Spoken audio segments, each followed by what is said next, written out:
Pro kabaddi season 11 లో నిన్న జరిగిన match Telugu Titans versus Bengal warriors match. దాంట్లో నిజంగా తెలుగు ప్రజలందరికీ హార్ట్ బ్రేక్ భయ్యా. అసలు ఆ సిచ్యువేషన్ వస్తుందని చెప్పేసి అసలు ఎక్స్పెక్ట్ కూడా మనం చేయలేము. ఎందుకంటే మ్యాచ్ టై అయిన తర్వాత మళ్ళీ టై బ్రేకింగ్ రౌండ్ లో ఈచ్ టీం చాలా గట్టిగా పోరాడినా గానీ మనోళ్ళు ఒక్క మైనస్ చేయడం వల్ల మ్యాచ్ అయితే ఓడిపోయారు. అండ్ ఫస్ట్ లోనే టై కాకుండానే మనలో మ్యాచ్ గెలిచేది. ఆల్రెడీ 2 పాయింట్స్ లీడ్ లో ఉన్న తెలుగు టైటన్స్ దాని తర్వాత ఈచ్ టీమ్ కి నిజంగా పాయింట్స్ రావడం వల్ల టై అయితే అయ్యింది. మరి ఎట్లయింది ఏంది మనలో ఏ మైనస్ చేసారో అది మొత్తం ఫుల్ క్లారిటీగా తెలుసుకుందాం భయ్యా. వీడియో అయితే చాలా మంచిగా ఉంటది, లాస్ట్ వరకు చూడడానికి ట్రై చేయండి. మెయిన్ గా అయితే తెలుగు ప్రజలందరూ వీడియో అయితే లాస్ట్ వరకు చూడడానికి ట్రై చేయండి, చాలా మంచిగా ఉంటది. అండ్ మన కబడ్డీకి మన తెలుగు టైటన్స్ కి సపోర్ట్ చేయాలి కాబట్టి వీడియోని అయితే ఫస్ట్ లైక్ చేయండి. కొత్త వాళ్ళు సబ్స్క్రైబ్ చేసుకున్నట్టయితే సబ్స్క్రైబ్ చేసుకోండి. వీడియో ఎండ్ వరకు అయితే చూడండి, ఓకేనా? మరి ఇంకెందుకు ఆలస్యం, లెట్స్ గో.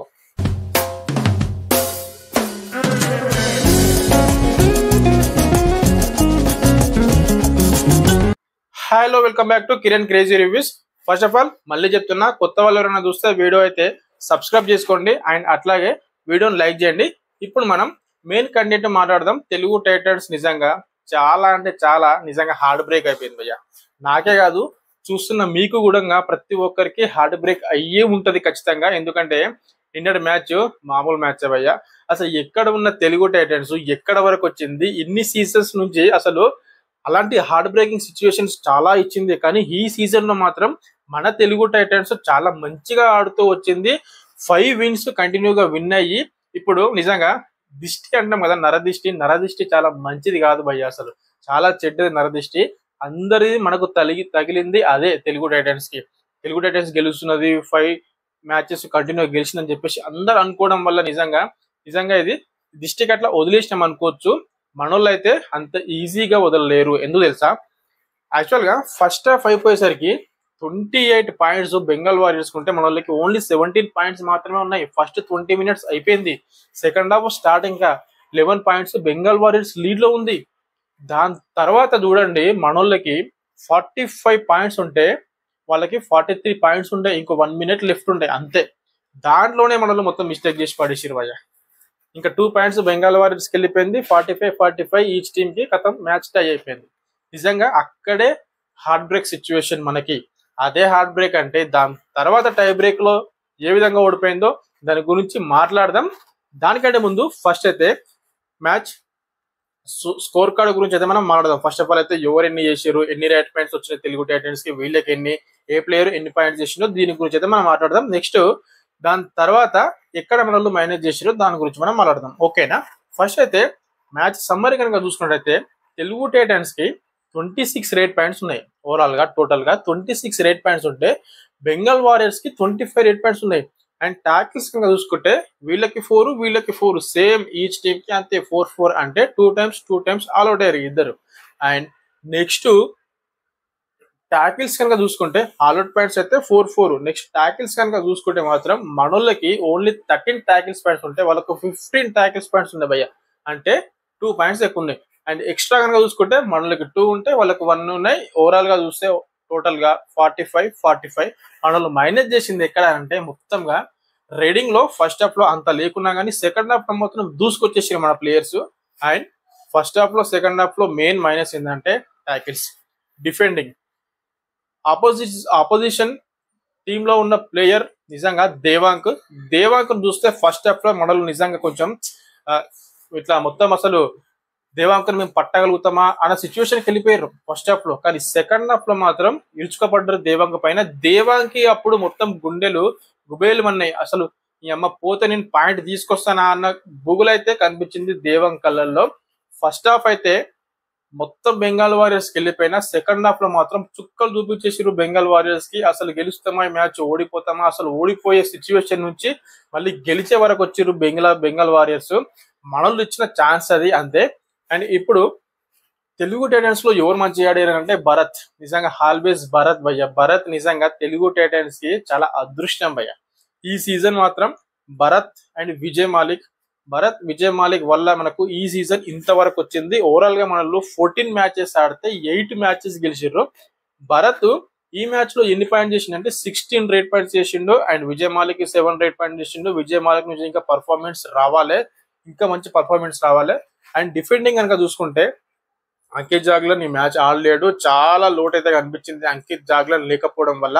అండ్ మిగతా వాళ్ళు చేతన్ సాహు కానీ వీళ్ళందరూ కూడా నిజంగా పర్ఫార్మెన్స్ ఇంకా మంచిగా రావాలి. మన డిఫెండింగ్ అయితే కొంచెం ఇవాళ కొంచెం లో అయ్యారు, ఎందుకో అంత ఎనర్జీ లేకుండా పోయింది అని చెప్పేసి నాకైతే అనిపించింది.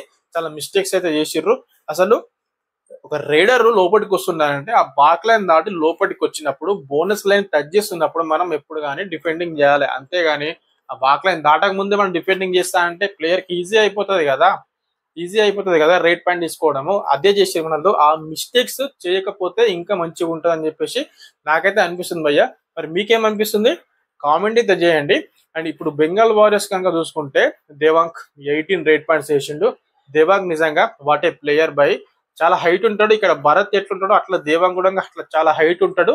మస్తు హై లెవెల్ కాన్ఫిడెన్స్, నేను వెళ్ళిందంటే ఖచ్చితంగా రేట్ పాయింట్ తీసుకొస్తా అన్న కసి మాత్రం నిజంగా దేవాంగ్ లో ఉంటది. అలాంటి ప్లేయర్ నిజంగా ఆ ప్లేయర్ లో ప్రతి ఒక్క ప్లేయర్ లో కూడా ఆ ఎనర్జీ ఉండాలి, ఆ కాన్ఫిడెన్స్ ఉండాలి. నేను పోతా నా టీం కి నేను పాయింట్ తీసుకొస్తా అనే సత్తా, ఆ ఎనర్జీ, ఆ ఆలోచన అనేది ఖచ్చితంగా ఉండాలి. ఆ కాన్ఫిడెన్స్ ఉంటేనే ఆపోజిషన్ టీంలో ఎంత మంచి డిఫెండర్లు ఉన్నా కానీ కొట్టి పాడేస్తాం అంతే. ఆ విధంగా ఉన్నాడు నిజంగా దేవాంగ్ అయితే హ్యాట్స్ ఆఫ్ భయ్య. చాలా మంచి ప్లేయర్, ప్రతి మ్యాచ్ లో కూడా చాలా మంచిగా ఆడుతూ వస్తున్నాడు. ఈ మ్యాచ్ లో కూడా చాలా మంచిగా ఆడిండు. అండ్ ఇప్పుడు టై బ్రేకర్ రౌండ్ గురించి మనం మాట్లాడదాం. ఈచ్ టీమ్ కి 45-45. ఇది మాత్రం చాలా కాన్సన్ట్రేషన్ తో వినండి భయ్య. 5 పాయింట్స్ 45 పాయింట్స్ కదా. దాని తర్వాత టై బ్రేకర్ రౌండ్ లో ఈచ్ టీమ్ కి 5 రేట్స్ ఇస్తారు. ఆ 5 రేట్స్ లో కూడా ఒక్క ప్లేయర్ ఒక్కసారి రైడింగ్కి వెళ్ళిందంటే ఇంకోసారి వెళ్ళడానికి ఛాన్స్ ఉండదు. అంతే, ఒక ప్లేయర్ కి ఒకటే రైడ్. అంటే ఈ తెలుగు టైటన్స్ నుంచి 5 రేట్స్ 5 మెంబర్స్ వెళ్ళాలా, బెంగాల్ వారియర్స్ నుంచి 5 రేట్స్ 5 మెంబర్స్ వెళ్ళాలి. అండ్ దాంట్లో మనల్ని ఫస్ట్ రేడింగ్ చేసిర్రు, వాళ్ళు డిఫెండింగ్ చేసిర్రు, పట్టిర్రు. అది ఒక్కటే మైనస్ భయ్య. రిమైనింగ్ రేట్లలో అన్నిట్లలో మనకు పాయింట్స్ వచ్చినాయి. భరత్ అయితే బాక్ లైన్ బోనస్ లైగా మారుతుంది కాబట్టి బోనస్ ప్లస్ 1.2 పాయింట్ తీసుకొచ్చిండు. దాంతో లాస్ట్ రేడ్ బెంగాల్ వారియర్స్ చేసిర్రు. అప్పుడు స్కోర్ ఎంత ఉన్నది 5-5. మళ్ళీ ఈచ్ టీమ్ కి 5-5 ఉంది. బెంగాల్ వారియర్స్ కి ఒక రేడ్ ఉంది.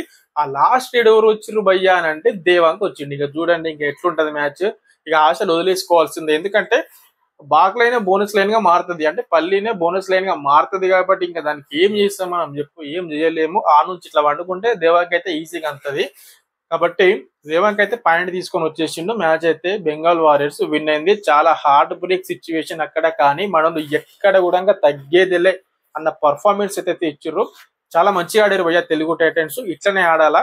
14 మ్యాచెస్ లో 8 మ్యాచెస్ మనోళ్ళు గెలిచిర్రు. టాప్ 4 లో అయితే ఉన్నారు, అంటే టాప్ 3 పొజిషన్ లో ఉన్నారు. ఇంకెన్ని మ్యాచెస్ ఉన్నాయి? 4 మ్యాచెస్ ఉన్నాయి. 4 మ్యాచెస్ లో ఖచ్చితంగా ఇంకా 2 మ్యాచ్లు గెలిస్తే చాలు మనం సూపర్ 4 లో ఉంటాం. 2 కాకుండా ఇంకో ఒక్క మ్యాచ్ గెలిచిన అయితే సూపర్ 8 లో అయితే కన్ఫర్మ్ గా ఉంటామని చెప్పేసి నాకైతే అనిపిస్తుంది. ఖచ్చితంగా మన వాళ్ళు అయితే ప్లే ఆఫ్ కి అయితే క్వాలిఫై అవుతారు. ఎందుకంటే ఆ ఎనర్జీ ఉంది, ఆ సత్తా ఉంది మనలకి, ఆ కాన్ఫిడెన్స్ లెవెల్ అయితే ఉంది. తెలుగు టైటన్స్ ఏం పర్లేదు అంతే. నెక్స్ట్ మ్యాచ్ లో ఖచ్చితంగా ఇంకా చాలా గట్టిగా, మనకు ఇన్ని మ్యాచెస్ గెలుస్తున్నాం కాబట్టి ఖచ్చితంగా ఒక ఓటమి అనేది ఉండాలి. ఎందుకంటే ఆ ఓటమి ఉంటే మనకు భయం ఉంటది ఖచ్చితంగా గెలవాలి అని చెప్పేసి, లేకపోతే చాలా కష్టం అయిపోతుంది. ఈ ఓటమి అనేది నిజంగా చాలా మనకు అది అదృష్టం లెక్కనే అనుకోవచ్చు. నిజంగా hats off to Telugu Titans, ఎట్లనే ఆడాలి మంచిగా అని చెప్పేసి నేనైతే అనుకుంటున్నా. అండ్ ఇప్పుడు నెక్స్ట్ ఏంటంటే కబడ్డీ.